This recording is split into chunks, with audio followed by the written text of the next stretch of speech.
ठीक वैसे ही आत्मा नहीं है, चेतना एक प्रवाह में रहती है, एक फ्लो में रहती है, नदी की तरह रहती है, कोई वस्तु नहीं है। उनका भी काम चल गया। और चारवाक तो अपना अलग ही रहता है एकदम। उससे किसी ने पूछा भाई क्या है, आत्मा है? बोले आत्मा क्या होती है? कुछ नहीं होती आत्मा। आत्मा तो चेतना प्रवाह, बोले ये भी कुछ नहीं होता है। तो सोचता कौन है? बोले शरीर ही सोचता है। शरीर ही ऐसे गुणों से युक्त है कि उसमें चिंतन का गुण विकसित हो जाता है।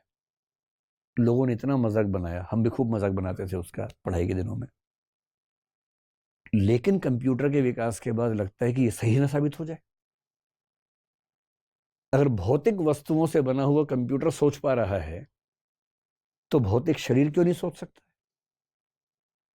कम से कम सोचने का एक तरीका तो है। और ठीक यही सब थॉट प्रोसेसेस पश्चिम में भी हैं, अलग अलग दार्शनिक हैं, वहां भी लगभग एक जैसी बातें हैं। यहां भी लोग सोच रहे हैं, वहां भी सोच रहे हैं। और आत्मा को लेकर भारत के लोगों का विश्वास बड़ा गहरा है। नैनम छिन्दन्ति शस्त्राणि नैनम दहति पावकः न चैनम क्लेदयन्ति आपो न शोषयति मारुतः। सुना है आपने? गीता में इसका जिक्र है। आत्मा अजर है, अमर है। शस्त्र काट नहीं सकते, हवा सुखा नहीं सकती, पानी भिगा नहीं सकता इसको। अमर है, नित्य है। लेकिन साइकोलॉजी में हर तरह की धारणा, भारत की, पश्चिम की, उन सबको पढ़ने का रिवाज है। आप समझ पा रहे हैं या दर्शन से मन उब गया आप लोगों का? अभी नहीं उबा? चलिए 1 घंटे बाद देखते हैं। हालांकि अब 10-15 मिनट के बाद छोड़ देंगे। तो फिलोसफी में जो सबसे रोचक ब्रांच है वो है मेटाफिजिक्स। हालांकि आजकल के जो नए फिलोसफर्स है वो बोलते हैं कि मेटाफिजिक्स से बात करना व्यर्थ है, समय खराब करना है, क्योंकि हम कितनी भी ताकत लगा लें इसके बारे में कुछ जान नहीं सकते। और इसलिए मेरे सबसे प्रिय दार्शनिकों में से कांट, इमैनुअल कांट, जर्मनी के 18वीं सेंचुरी के दार्शनिक हैं, उन्होंने एक विचार दिया एग्नोस्टिसिज्म, जिसका मतलब अज्ञेयवाद, जिसका मतलब है कि हम जान ही नहीं सकते, हम ईश्वर के बारे में जान ही नहीं सकते, आत्मा के बारे में जान ही नहीं सकते। जब जान ही नहीं सकते तो क्यों टाइम खराब कर रहे हो भाई? छोड़ो। आस्था का सवाल है। यदि आप ईश्वर को मानना चाहें तो शौक से मानिए, ना मानना चाहें तो शौक से मत मानिए। लेकिन दूसरे पर टीका टिप्पणी मत कीजिए, दूसरे को परेशान मत कीजिए कि तू क्यों मानता है ईश्वर को। अरे भाई उसकी मर्जी, मानने दो। और वो भी आपको परेशान ना करे, तू क्यों नहीं मानता, तू नास्तिक है, तू गंदा आदमी है। ऐसा ही मत करो। उसकी चॉइस, आपकी चॉइस, सबकी अपनी चॉइस है। तत्व मीमांसा के बाद जो दूसरा आता है, जो उसकी ब्रांच है, उसको बोलते हैं एपिस्टेमोलॉजी। नाम बहुत मुश्किल है पर तनाव नहीं लेना है। हिंदी में इसको बोल देते हैं ज्ञान मीमांसा। ये फिलोसफी की ब्यूटी देखनी हो तो वो ये चीज है। किस गहराई पे जाते हैं ये अगर देखना हो तो वो ये है। और बाकी तो 2 प्यारी प्यारी ब्रांचेस हैं, उनमें उतनी दिक्कत नहीं है। यहाँ थोड़ा सा टेंशन का मामला रहता है। एपिस्टेमोलॉजी, एपिस्टे जो शब्द है इसका मतलब है, एपिस्टेमो का मतलब है ज्ञान, लोगस का मतलब होता है जानने का पूरा प्रोसेस। जैसे हम ज्ञान प्राप्त करेंगे ब्रह्मांड का, वो तो बात की बात है। पहले ये तो चेक कर ले कि ज्ञान प्राप्त करने का प्रोसेस ठीक है कि नहीं है। तो ज्ञान प्राप्त करने के प्रोसेस को लेकर क्या क्या प्रश्न हो सकते हैं, दुविधाएं हो सकती हैं, उनकी स्टडी को बोलते हैं ज्ञान मीमांसा या एपिस्टेमोलॉजी। मैं एक सिंपल बात करता हूं। जैसे कोई आपसे कहे कि तुम्हें पता है कल मैंने एक आदमी को उड़ते हुए देखा। अबे क्या बकवास कर रहे हो यार, ऐसे नहीं मानेंगे हम, ये ज्ञान मीमांसा चल रही है, आपको पता नहीं है, यही ज्ञान मीमांसा है। आपने कहा ऐसे नहीं मानेंगे, इसका मतलब आप प्रमाण मांग रहे हैं। ज्ञान मीमांसा में एक प्रश्न है प्रमाण, प्रूफ क्या है, एविडेंस क्या है। कहेगा मैंने अपनी आंख से देखा है। अब कहें नहीं यार नहीं, जब तक मैं नहीं देखूंगा नहीं मानूंगा। इसका सरल सा मतलब है कि आप केवल प्रत्यक्ष को प्रमाण मानते हैं, शब्द को प्रमाण नहीं मानते। शब्द का मतलब किसी दूसरे व्यक्ति कथन को प्रमाण नहीं मानते हैं, खुद देखेंगे तो ही मानेंगे। तो उसने कहा ठीक है, कल तुम भी चलना, कल भी शो है। नेक्स्ट जगह आपने सच में देखा आदमी उड़ता हुआ। अब आप परेशान है। आपने कहा नहीं, कुछ तो ट्रिक है इसके पीछे। कभी कभी आप खोज खोज के ट्रिक निकाल लेंगे, कभी कभी ट्रिक नहीं खोज पाएंगे। अब कुछ लोग कहते हैं कि मैं वही मानूंगा जो मुझे परसीव होता है, प्रत्यक्ष होता है। लेकिन खतरा तो उसमें भी है, गलतफहमी हो सकती है। एक शब्द होता है इल्यूजन, एक होता है हेलुसिनेशन। इल्यूजन भ्रम होता है कि एक्स के बदले वाई समझ लिया। ऐसा कई बार होता होगा आपके साथ। दो जुड़वा भाई जुड़वा बहनें, उनमें से एक से आपका इश्क चल रहा हो, ये बड़ा खतरा होता है कि आप उसके दूसरे भाई या बहन के पास जाके ऐसी ऐसी बातें बोल दें कि ऐसा सोचा जा सकता है ना कि ऐसा हो जाए, क्योंकि परसेप्चुअल एरर हो गई ना, भ्रम हो गया, आपको लगा कि एक से जबकि था भाई। और ये केवल ऐसा थोड़ा ना, ये एनिमल से भी हो सकता है, किसी को भी हो सकता है। और हेलुसिनेशन कब होता है? जब आप हाईली इमोटिव स्टेट में हो, बहुत इमोशनल है, या कुछ रसायन का सेवन किया हुआ है। रसायन समझते हैं, केमिकल, कुछ केमिकल का सेवन किया हुआ है, तो आपके दिमाग में कुछ ऐसी क्षमताएं आ जाती है जो वैसे नहीं होती हैं। तो फिर आपको उड़ता हुआ आदमी भी दिखता है, खुद भी उड़ता हुआ लगता है, फील होता है कि उड़ रहे हैं। और ऐसे ऐसे जोक्स आते हैं कि एक आदमी शराब पी के नाले में गिर गया, तो वहां एक एनिमल कोई था, उसकी पूंछ पकड़ ली और बोल रहा है कि पप्पू की माँ, आज तुमने चोटी नहीं की, चोटी की है। ऐसा भी तो होता है, उसको तो एग्जैक्टली लग रहा है कि वो अपने घर में है, लेकिन वो है तो दूसरे के घर में, कीचड़ में है, जिनका घर वो है वहां वो है। तो अगर हम मान लें कि प्रत्यक्ष को ही प्रमाण मानेंगे, प्रत्यक्ष में भी तो धोखा हो सकता है। और एक बहुत इंटरेस्टिंग तरीके से बात को देखिए, जैसे मान लीजिए, जैसे मेरे हाथ में काला पेन है कि नहीं है? जादू नहीं हो रहा है, फिलोसफी क्लास है ना? हाँ तो है, तो है। अब ये कैसे पता लगा आपको? जैसे मान लेते हैं कि ये है ब्लैक पेन, बीपी से ब्लैक पेन ही समझना है, ठीक है? तो बल्ब का प्रकाश यहां से रिफ्लेक्ट होके आपकी आंख में गया, यही तरीका है ना? तो इसको हम मान लेते हैं कि ये आंख है, आंख जैसी लग रही है आपको, ठीक है, आंख में चला गया, आंख को एक इनपुट मिला, आंख ने वो इनपुट आगे जाके माइंड को दिया, मस्तिष्क को दिया, जो दिमाग है, ब्रेन है, उसको भेजा। यही तरीका होता है। मस्तिष्क के पास क्या है कि बहुत सारी कैटेगरीज बनी हुई हैं, कलर्स की बनी हुई हैं, चीजों की बनी हुई हैं, और उसने अलग अलग कैटेगरी पे अप्लाई करके निकाला कि ये पेन है और ये ब्लैक है, और इनको जोड़ के बोला कि this is a black pen, आपको बता दिया। ये सब इतना फास्ट हुआ कि आपको पता नहीं चला कि ऐसे ऐसे हुआ है। जैसे पंखा चलते हुए लगता है कि है ही नहीं पंख, लेकिन पंख तो है ना? तो प्रोसेस जब बहुत फास्ट हो तो प्रोसेस नजर नहीं आता हमें, लेकिन प्रोसेस तो है ही उसके पीछे।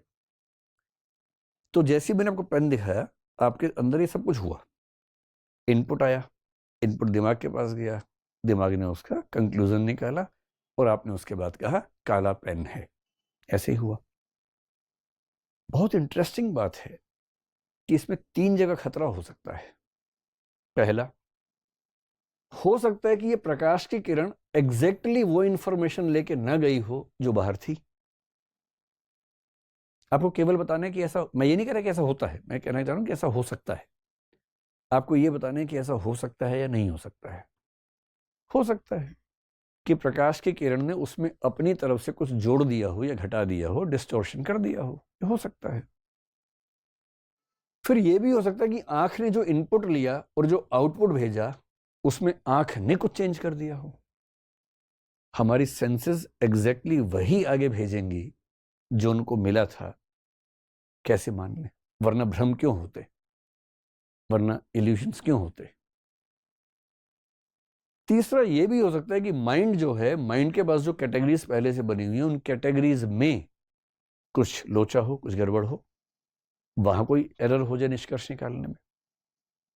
इसीलिए एक छोटी सी गाय देख के कई बार लगता है कि बहुत मोटा कुत्ता आ रहा है, बहुत मोटा कुत्ता देख के दूर से लगता है छोटी सी गाय आ रही है, भैंस आ रही है। ऐसा कुछ हो सकता है, ऐसा होता ही है हमारे साथ।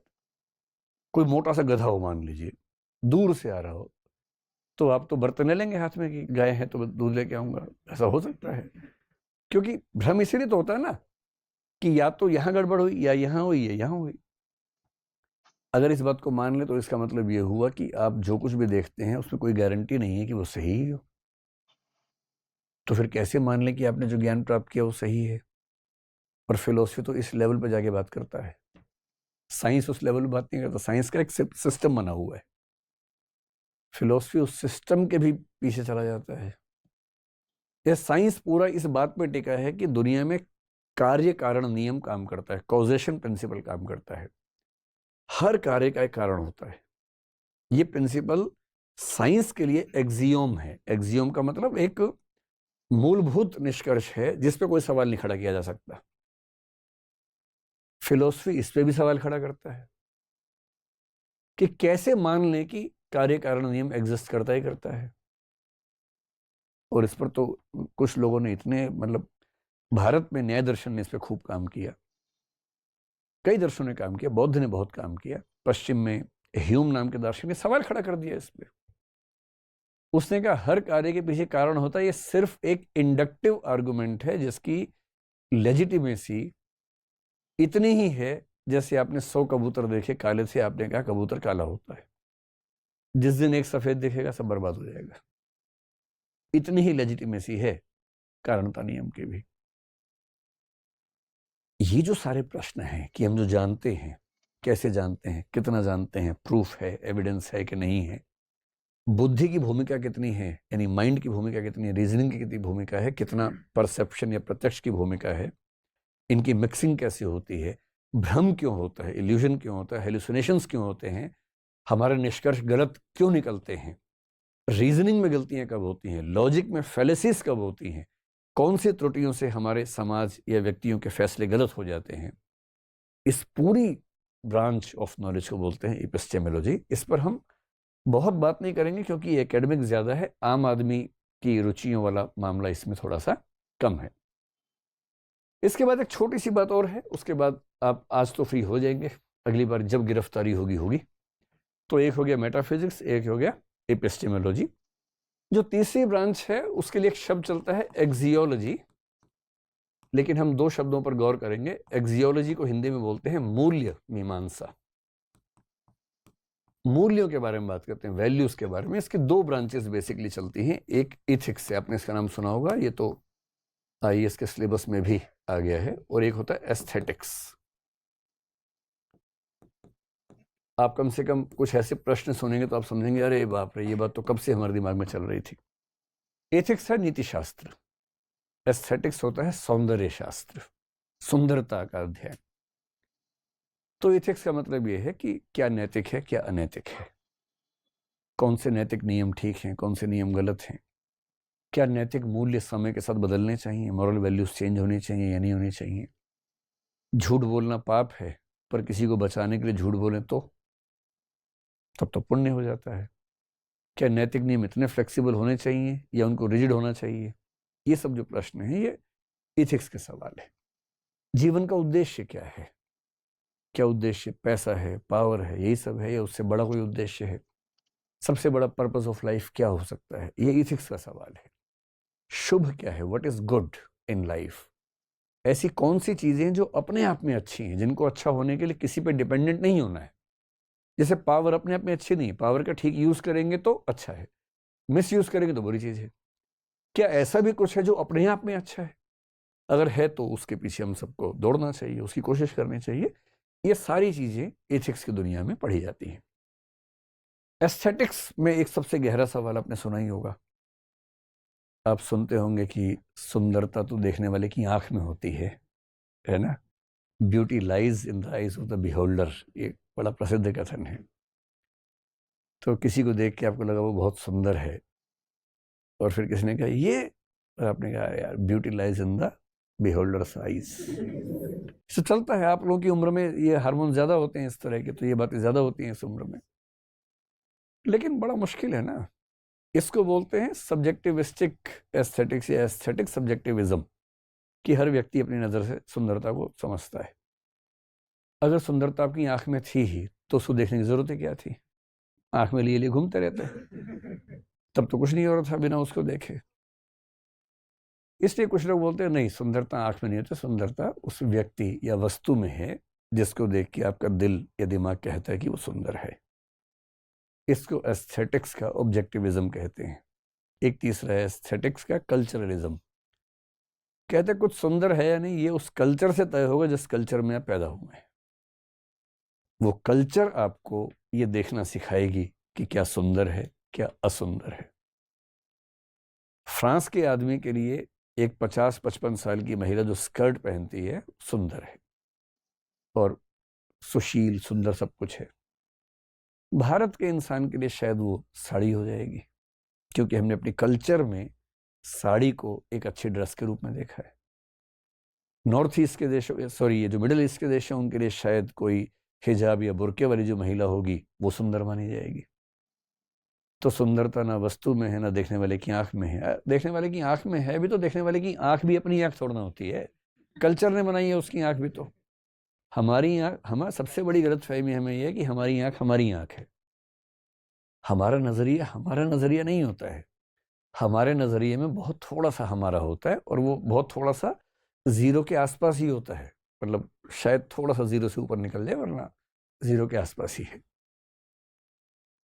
इसके अलावा आजकल एक तरीका चला है कि हम हर विषय में फिलॉसफी पढ़ते हैं। Philosophy of history, philosophy of science, philosophy of politics, philosophy of society, सब कुछ। जिसका मतलब है उस विषय के सबसे गहरे प्रश्नों को समझना, विश्लेषण करना।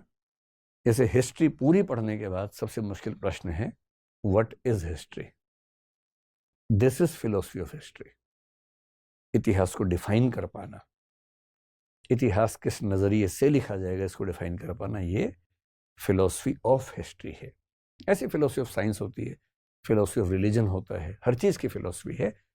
तो फिलॉसफी ऑफ फिलॉसफी भी हो सकती है। तो मेरी तरफ से आज की बातचीत पूरी हुई। अब आपके मन में कोई सवालात हो तो पूछिए, जो आपको बेचैन कर रहे हो। बस ये ध्यान रखना कि सब लोग परेशान हैं, आपका सवाल उनको और बेचैन करेगा अगर गहरा सवाल नहीं हुआ तो। नमस्ते सर, मेरा नाम राजदीप है। राजदीप, हाँ। सर, जैसे अभी आपने बताया कि हमारी जितनी भी क्रिया होती है उसके पीछे हमारे सोसाइटी का बहुत बड़ा फैक्टर होता है, हाँ, बहुत बड़ा हाथ होता है। हमारे सोचने में भी उसका बहुत बड़ा इन्फ्लुएंस होता है। तो ऐसे जितने फिलोसफर्स होंगे उनके भी बैकग्राउंड का बहुत बड़ा इम्पैक्ट होगा। एकदम। किसी फिलोसफर को ठीक से समझना हो, उसका स्पेस और टाइम समझ लीजिए, 70-80% समझ में आ जाएगा। अच्छा, जैसे सर एक टॉपिक पे अलग अलग फिलोसफर्स अपनी अपनी फिलोसफी देते हैं। अगर मुझे उस टॉपिक पे कन्फ्यूजन है तो मेरे दिमाग में ऐसे कौन से पैरामीटर्स होने चाहिए इससे मुझे ये लगे कि हाँ, इसकी फिलोसफी मेरी लाइफ में सबसे ज़्यादा प्रैक्टिकल है। देखो, मैं आपको ना एक बात से समझाता हूँ। जब मैंने फिलोसफी पढ़ा, मैंने फिलोसफी ना बीए में पढ़ा ना एमए में पढ़ा, मैंने आज तक फिलोसफी किसी स्कूल कॉलेज में नहीं पढ़ा। यूपीएससी की तैयारी करते हुए एक दो अटेम्प्ट के बाद मेरा मन हुआ कि विषय बदलता हूँ, क्योंकि मुझे नए विषय पढ़ने का शौक बहुत था। तो मैंने फिलोसफी लिया, फिर पढ़ा, मतलब अच्छे से, मतलब इत्मीनान से पढ़ा, आनंद लेके पढ़ा, और फिर कई साल पढ़ाया भी। तो मैंने फिलोसफी जिस गलत फहमी में लिया था वो ये थी कि मेरे मन में ये प्रश्न बहुत आते थे, आत्मा, परमात्मा, मैं मरूंगा तो क्या होगा, इस तरह के सवाल जो आपके मन में आते होंगे। मुझे किसी ने बताया कि इन सारे प्रश्नों का उत्तर फिलोसफी में मिल जाता है। मैंने कहा बस, तो फिर बात खत्म, फिलोसफी लेंगे। आईएएस बने ना बने, उत्तर मिल जाना चाहिए। मतलब मेरी अप्रोच ऐसी थी, लेकिन वो अप्रोच बहुत अच्छी नहीं है। तो मैंने फिलोसफी को पढ़ा अच्छे से, और एक भी जवाब नहीं मिला, कोई जवाब नहीं मिलता है। तो फिर लोग सोचते फिर पढ़ाई क्यों। लेकिन एक फायदा हुआ।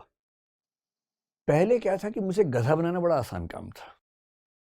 कोई आगे चार बातें बोल दे, मैं कहूँगा आप तो ठीक कह रहे हैं, एकदम ठीक कह रहे हैं, क्योंकि कुछ पता ही नहीं था। फिलोसफी पढ़ के ये हुआ कि दुनिया के किस किस विचारक ने किस किस विषय पर कितनी गहराई तक जाके बात की, वो सारी पढ़ ली। जैसे ईश्वर है, ईश्वर के अस्तित्व को सिद्ध करने के लिए 50 प्रमाण दिए गए, उनको खारिज करने के भी उतने प्रमाण दिए गए हैं। आपने दोनों पढ़ लिए। अब भी आपको नहीं पता, लेकिन अब आपको यह पता है कि किसी को भी नहीं पता, और उतना मुझे भी पता जितना किसी को भी पता है।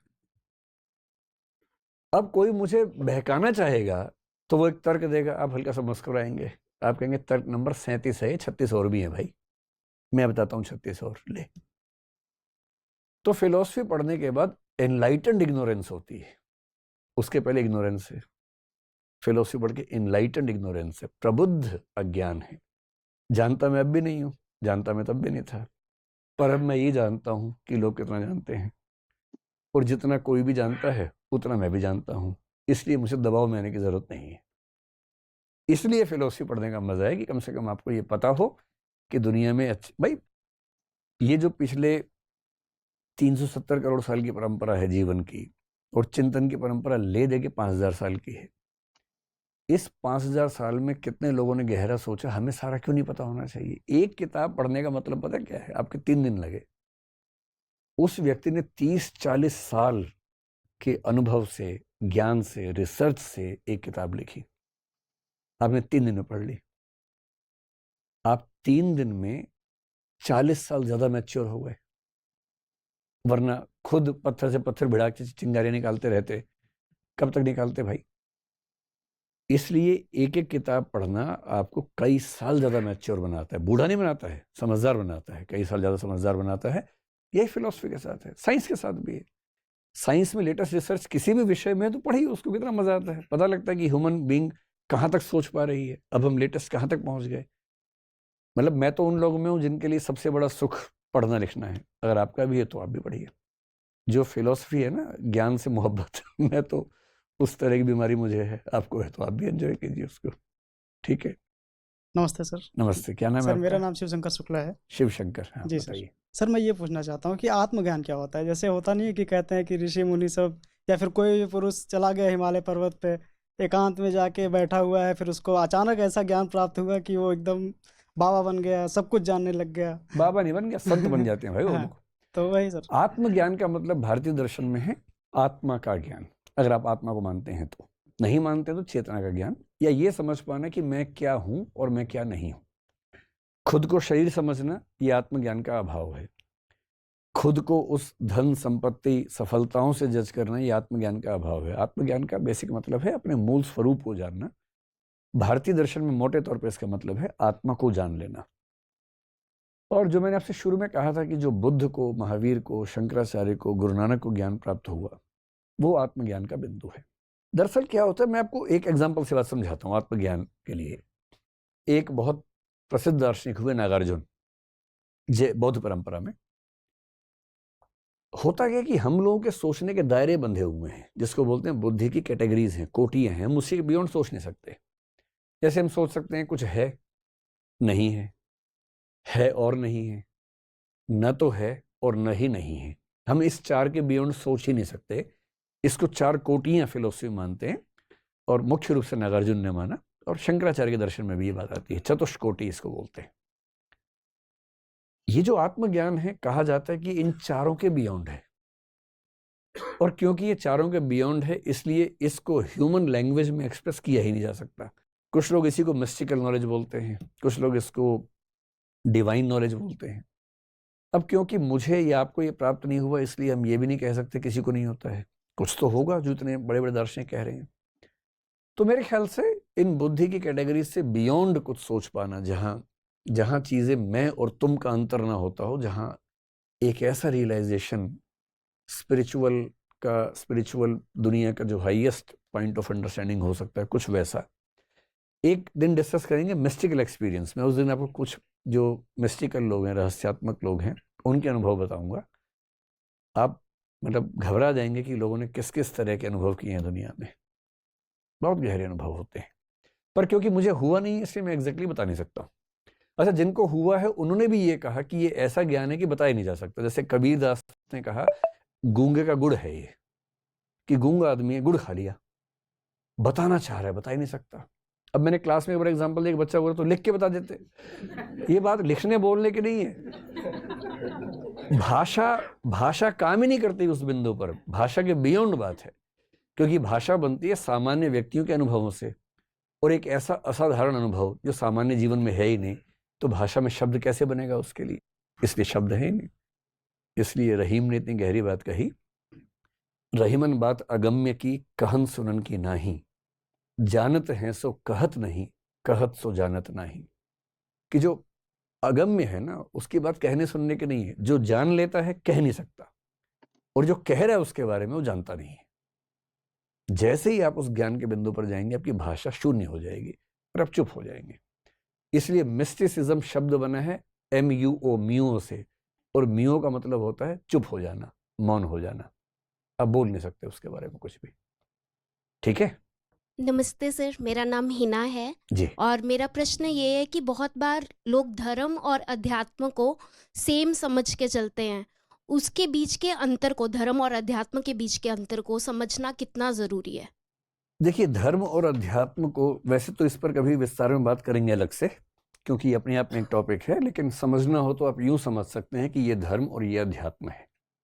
ठीक है, धर्म का मतलब रिलीजन से मैं लेके चल रहा हूं फिलहाल। धर्म शब्द अपने आप में बहुअर्थी है, धारण करने के सेंस में भी है, नैतिकता के सेंस में भी है, पर रिलीजन के सेंस में अगर लें तो ये रिलीजन मान लीजिए, ये स्पिरिचुअलिटी मान लीजिए, जिसका मतलब है कि कुछ धार्मिक लोग स्पिरिचुअल लाइफ को जीते हैं, बहुत सारे स्पिरिचुअल लोग धार्मिक जीवन को भी जीते हैं।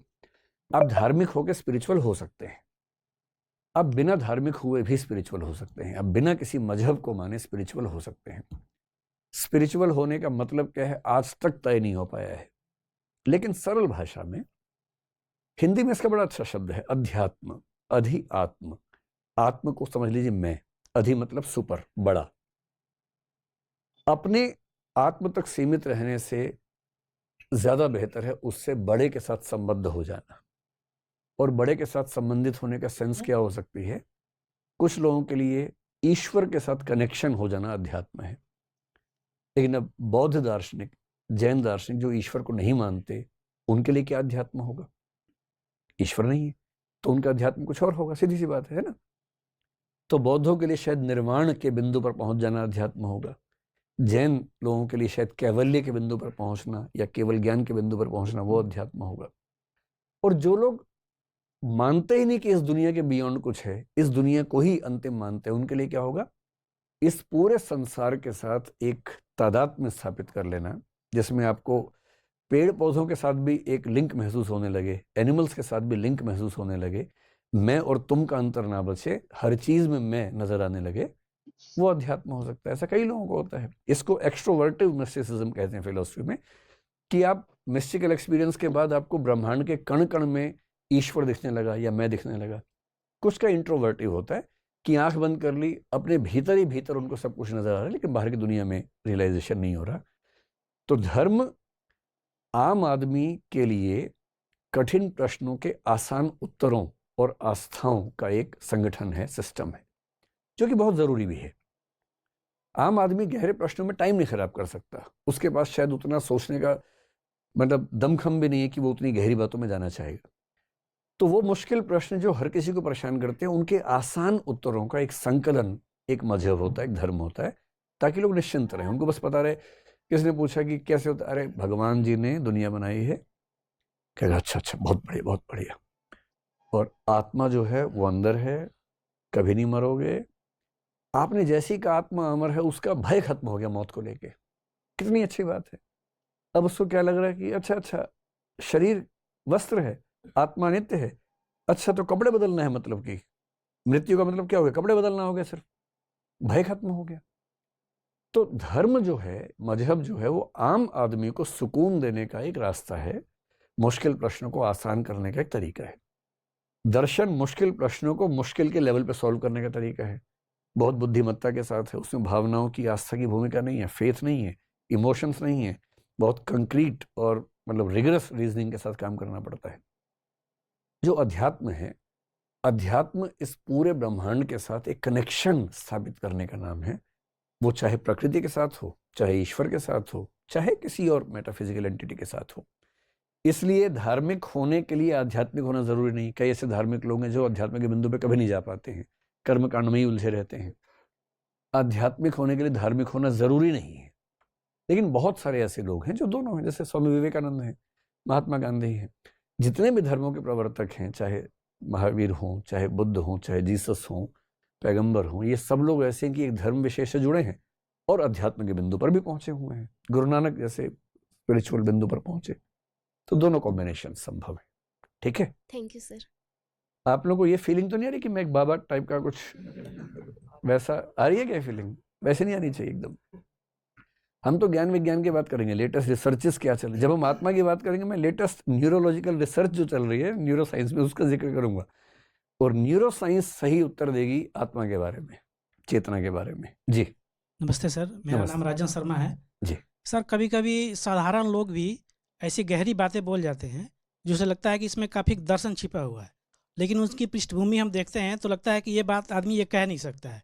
जैसे एक उदाहरण से मैं समझाना चाह रहा हूँ, जैसे किसी ने लिख दिया कि मैंने तेरे लिए ही 7 रंग के सपने बुने, और उसकी इसमें काफ़ी गहरा दर्शन है। मैंने देखा कि सपने जो हैं 7 तरह के ही होते हैं, लेकिन उस लिखते समय उसके दिमाग में ये बात होगी कि नहीं होगी ये मैं नहीं जान रहा हूँ। संयोग भी हो सकता है। संजोग भी हो सकता है। तो या दर्शन कोई अगर कहता है, कुछ करता है, तो उसके लिए इतनी स्टडी की ज़रूरत है नहीं। हाँ, एक दर्शन होता है जो आत्म अनुभवों से पैदा होता है, वो भी तो दर्शन होता है ना। जैसे कबीरदास जैसे लोग हैं, कबीरदास ने सुना बहुत, वो कहते थे कि मैंने पढ़ा नहीं, उन्होंने खुद ये क्लेम किया, हालांकि पता नहीं सच है कि नहीं है, लेकिन सुन सुन के ऑब्जर्व कर करके वो जितने गहरे स्तर पे चले गए, उतनी गहराई तो बहुत रेयर तरीके से दिखती है किसी में। तो यदि कोई व्यक्ति साधारण सा गहरी बात कह रहा है तो या तो जीवन के अनुभवों को उसने निचोड़ा है ठीक से, बुद्धि अच्छी है पर स्कूल में नहीं पढ़ा, पर अच्छी बुद्धि तो है ही ना उसके पास, वो जीवन के अनुभवों को ही इनपुट बना के प्रोसेसिंग करता रहेगा और एक समय के बाद उन अनुभवों से गहरी बात करेगा। हमारे घरों में जो दादा दादी टाइप के लोग होते हैं, कई बार वो बड़ी गहरी बात करते हैं, जबकि वो कई बार साक्षर भी नहीं होते हैं, जी। क्योंकि उनके पास जीवन के अनुभव हैं, अनुभवों का निचोड़ है और उसको प्रोसेसिंग करने की क्षमता उनके पास अच्छी है। तो कोई व्यक्ति साधारण सा है, गहरी बात करे तो मान लीजिए ऐसा क्या है, या ये हो सकता है कि जैसे सुनी होगी आपके सामने दोहरा दी उसने।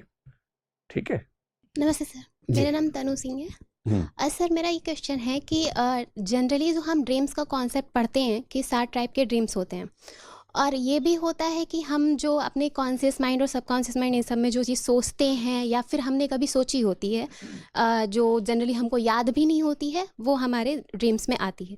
बट ऐसा भी होता है कि हम कभी वो चीज़ ना देखे हों ना सुने हों, मतलब कभी हमने उसका कभी जिक्र लाइफ में नहीं होता, बट वो भी चीज़ हमारे दिमाग में आती है, ड्रीम्स में आती है। पक्का हाँ, और इस समय ऐसे सच में रिसर्च आती है। सर ऐसा होता है, और ऐसे रिसर्चेस भी चल रहे हैं कि इस चीज़ को लेके कि मतलब आप ड्रीम्स को कैसे चेंज कर सकते हो ह्यूमन के, उसको लेके रिसर्चेस, तो वो चीज़ कैसे होती है अच्छा, मतलब। ड्रीम की बात वैसे तो कभी और करेंगे विस्तार में, लेकिन एक सरल सी बात मैं इस पे आपको बता दूं कि जो अनुभववादी लोग हैं वो आपकी बात को नहीं मानेंगे।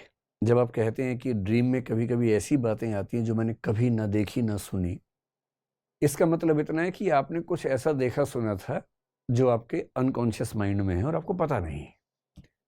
और अनकॉन्शियस माइंड से ड्रीम में रिफ्लेक्ट हो जाना चीज़ों का बहुत आसान बात है। इसे जब आप कहते हैं कि मैंने कभी नहीं देखा, इसका मतलब सिर्फ इतना कि आपको याद नहीं है कि कब देखा था। बचपन में हो सकता है कोई ऐसा दृश्य देखा हो कि डर बैठ गया हो मन में और घटना भूल गई, एकदम भूल गई कॉन्शियस माइंड से, पर अनकॉन्शियस में वो भय बैठा ही हुआ है और वो भय बीच बीच में सपनों में चेहरा बदल के आता रहता है और आपको लग रहा है ये तो कभी नहीं हुआ था जीवन में। हमें कितना याद रहता है, आज से 10 दिन पहले क्या कपड़े पहने थे याद है आपको अपना? ये भी याद नहीं होगा, और बात हम कर रहे हैं बचपन से अब तक की। तो बहुत सारी ऐसी चीजें हैं जो अनकॉन्शियस माइंड में है, और अनकॉन्शियस माइंड में होने का मतलब ही है कि हमें नहीं पता कि वहां क्या है, पर वो है हमारी चेतना में। और यहां तक कि इंट्यूशन जब किसी को होती है तो बोलते हैं कि वो अनकॉन्शियस लेवल की रीजनिंग ही होती है। ये बात अभी नहीं समझ में आएगी, जब ड्रीम की बात करेंगे तब समझेंगे इसको। ड्रीम पर बड़ी अच्छी अच्छी व्याख्याएं लोगों ने की है, हम बात करेंगे एक बार। नमस्ते सर, मेरा नाम नवनीत दुबे है सर। जी, सर कोई भी जो विचारधारा या दर्शन जब हमारे पास आता है तो कैसे माने कि ये प्रामाणिक है या नहीं, उसके आधार क्या हो सकते हैं? मत मानिए, क्यों मानना है? सुनिए, सबको सुनिए, जिसकी बात जितनी काम की लगे मान लीजिए। नहीं, जैसे कि हम पुस्तक में पढ़ते हैं कि ये इनका दर्शन है, ये इनका दर्शन है, हमारे मन में भी ये चीजें आती, तो कैसे हम ये माने कि हाँ ये प्रामाणिक हमारे रिलेवेंट है देखो, जीवन के? दार्शनिक में दम होगा तो मनवा ही देगा आपको, नहीं मनवा पा रहा तो मत मानो। इतनी फुर्सत वैसे भी नहीं है इस समय हमारे पास, है ना। अंधविश्वास करना नहीं है, किसी में दम हो तो मनवा ले, नहीं मनवा पा रहा तो भाड़ में जाए। क्यों टेंशन लेने की जरूरत है इसके लिए ज्यादा, है ना। सारे दर्शन पढ़ के अपना हलवा बना लीजिए अपने काम भर का, जिससे आपका जीवन चल सके। जी सर, फिलॉसफी के विषय में अक्सर ही कहा जाता है कि ये सब्जेक्ट आपके इमोशंस को ख़त्म कर देता है, मतलब और आप बिना इमोशंस के लाइफ को एंजॉय नहीं कर सकते। अरे खत्म मतलब नहीं करता है, गलतफहमी है। करता क्या है कि आपको मैच्योर बना देता है, और मैच्योर होने का एक अनिवार्य मतलब है कि आपका अपने इमोशंस पर कंट्रोल बेहतर हो जाता है। इमोशंस को कंट्रोल कर पाने की क्षमता बड़ी मुश्किल चीज़ है, जो आ जाए तो आप कमाल कर सकते हैं। लेकिन ये ज़रूर है कि आप उसके बाद दर्शन ठीक से पढ़ने के बाद आप सड़क पे गाना नहीं गा सकते। अपनी प्रेमिका को देखकर गीत गाना चाहें सड़क पर, घुटने पे बैठ के अंगूठी पहनाना चाहें, वो सब नहीं हो पाएगा। फिर आपको हल्कापन लगेगा इस सब में। ये ज़रूर है, मैच्योर हो जाते हैं, और मैच्योर व्यक्ति अपने इमोशंस पे कंट्रोल बेहतर कर लेता है। उससे वो इमोशंस का एक्सप्रेशन थोड़ा हल्कापन लगने लगता है, जो आमतौर पे हम लोग करते हैं। एक अच्छा दार्शनिक किसी पार्टी में डांस नहीं कर पाएगा। 4 बज गए हैं लेकिन पार्टी ही बाकी है, तो वो उससे पहले भाग जाएगा किताब के साथ। उसको किताब में रुचि ज़्यादा है, डांस करने में कम रुचि आएगी। तो नेचर का अंतर है। अगर आपको उन सब में ज़्यादा मज़ा आता है इमोशंस में, तो वो खेलिए अभी, 10 साल बाद पढ़ना फिलोसफी, है ना।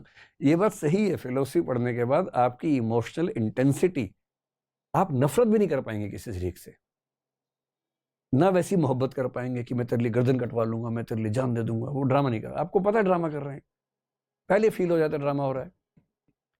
झूठी तारीफ नहीं कर पाएंगे, रिश्ता ही नहीं बढ़ेगा आगे।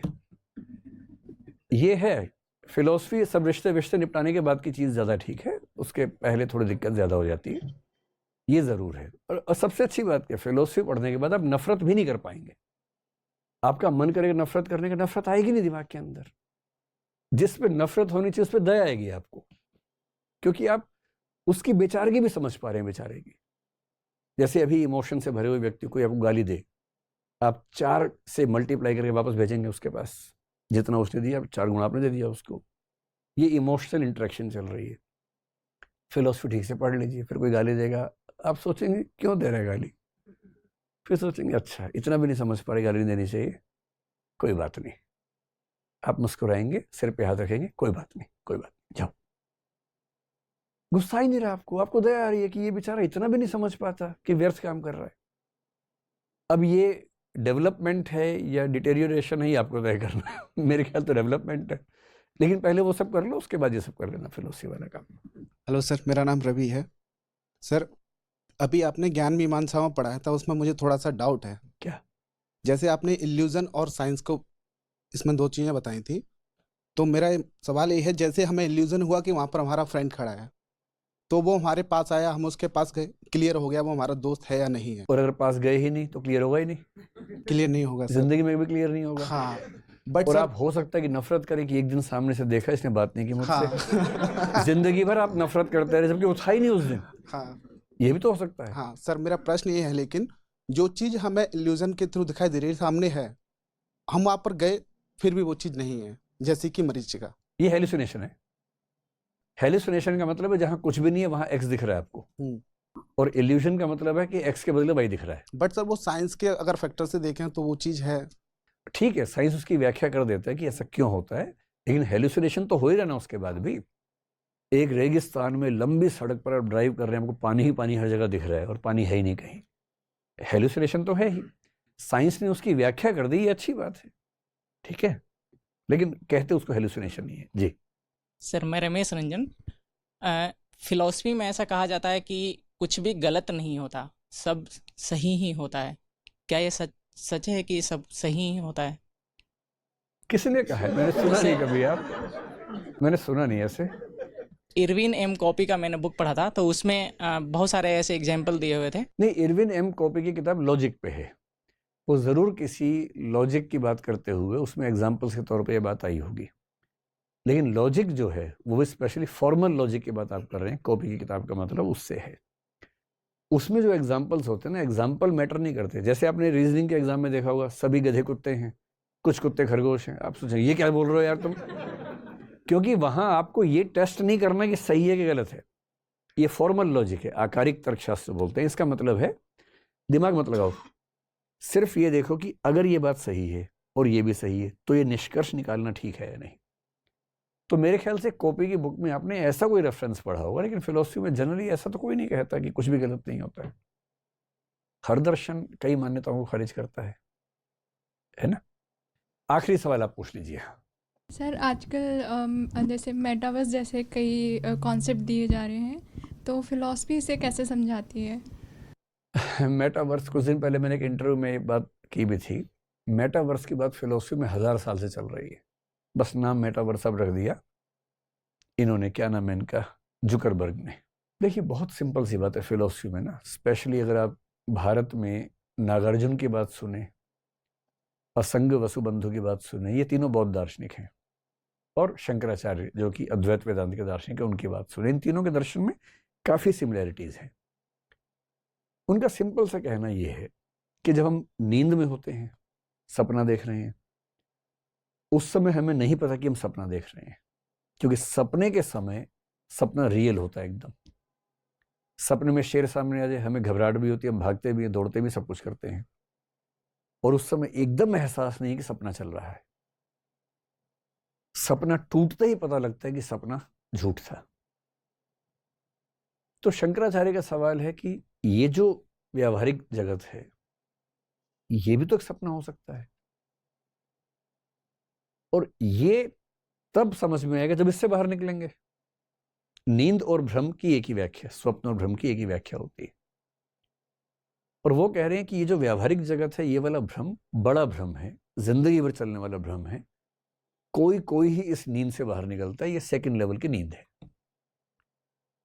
और थर्ड लेवल पारमार्थिक स्तर पर केवल ब्रह्म है, जिसके लिए बौद्ध लोग परिनिष्पन्न शब्द का इस्तेमाल कर लेते हैं, महायानी बौद्ध। अब मैं कई बार मजाक में अपने दोस्तों से बोलता हूं कि जितने तनाव जीवन में होते हैं ना, कि मेरा एग्जाम, मेरा ये, मेरा वो, एक संभावना है। मैं ये नहीं कह रहा कि अब जरा भी इसको फॉलो करें जीवन में। दर्शन को पढ़िए, एंजॉय कीजिए, लोड मत लीजिए अपने ऊपर, कमंडल उठाने की जरूरत नहीं है एकदम कि अब मैं साधु बन जाऊंगी, साधु बन जाऊंगी, वो सब नहीं करना है। ठीक है, जीवन जीना है, लेकिन समझदार होते हुए जीना है, जानते हुए जीना है कि लोग क्या क्या सोचते हैं।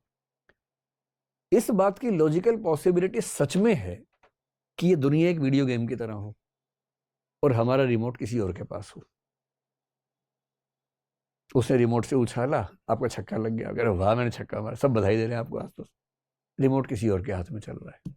इसको नियतिवाद कह देते हैं, डिटर्मिनिज्म कह देते हैं। ये ऐसा है यानी किसी को नहीं पता। मैं ये नहीं कह रहा कि ऐसा होता है, कुछ लोग कह रहे हैं कि ऐसा होता है। पश्चिम में हीगल कुछ ऐसी बात कर रहे हैं, पर ब्यूटी दर्शन की ये है कि जब तक साबित ना हो मानिए मत, और जब तक खारिज ना हो छोड़िए मत। एक लॉजिकल पॉसिबिलिटी के तौर पे मान सकते हैं।